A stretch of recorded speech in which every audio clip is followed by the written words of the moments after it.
यत्र नार्यस्तु पूज्यन्ते रमन्ती तत्र देवता.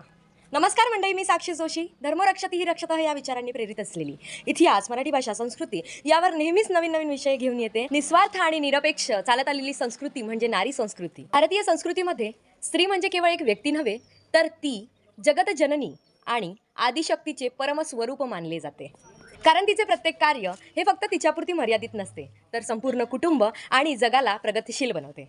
कधी ती सरस्वती बनून ज्ञान देते, तर कधी अन्नपूर्णा बनून अन्नाचा आशीर्वाद देते आणि कधी लक्ष्मी बनून घरात समृद्धी आणि सौभाग्य आणते. म्हणूनच ऋषीमुनी स्त्रीला संपूर्ण सृष्टीला संतुलित ठेवणारी परमशक्ती असे म्हणतात. आणि या शक्तीचा सन्मान करण्याकरिता महिला दिन हा साजरा होतो. परंतु स्त्रीचा सन्मान फक्त एका दिवसापुरती मर्यादित नसतो. तो तिच्या अस्तित्वाचा, तिच्या शक्तीचा आणि तिच्या शाश्वत सत्याचा आयुष्यभर आदर करण्यातच आहे. व्हिडिओ आवडल्यास व्हिडिओला लाईक, शेअर, सबस्क्राईब करायला विसरू नका. सगळ्या महिलांना महिला दिनाच्या खूप खूप शुभेच्छा. धन्यवाद.